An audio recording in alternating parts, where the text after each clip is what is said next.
Hello bearded bee people, welcome back to the Bee and Cage Bees channel. Today I was setting up hive stands and thought a question that I get asked often, and that would be a good topic for a video, is what hive stands are preferred, how high should the hives be, what direction should they be facing, all that kind of stuff that a lot of beginners ask.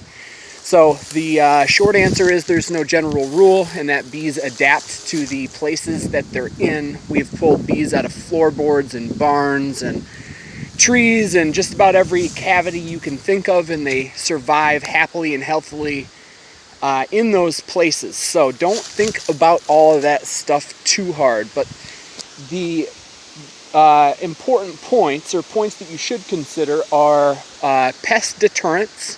And having them pulled off of the ground does make, keeping ants out of the hive a little bit easier, although I don't usually worry about ants too much.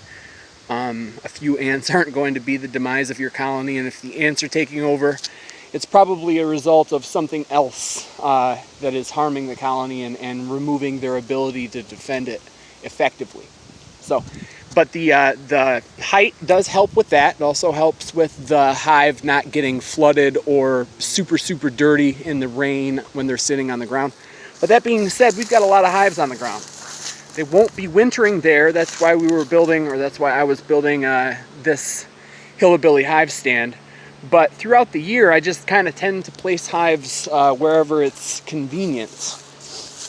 So, back to the hive stands. The reason that I like these are, first of all, because they're either free or very close to it at Craigslist or a construction site near you.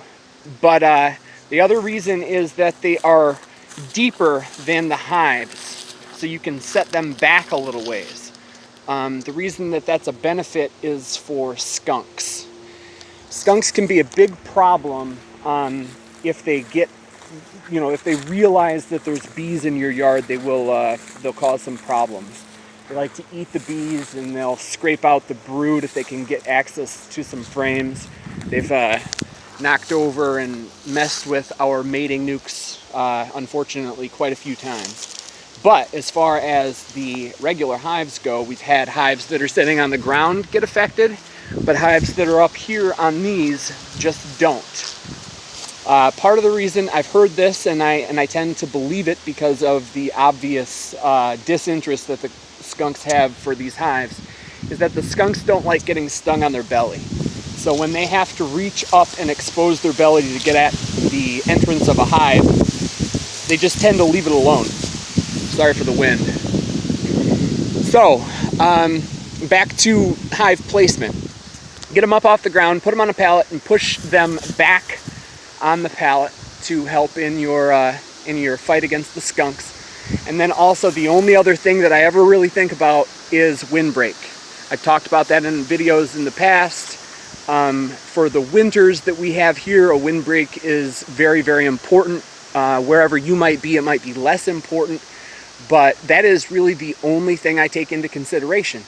Some people talk about whether it gets midday sun and whether it gets sun in the early morning and all that stuff. I do like to make sure that they get sun and that they have a clear path to fly out of the yard.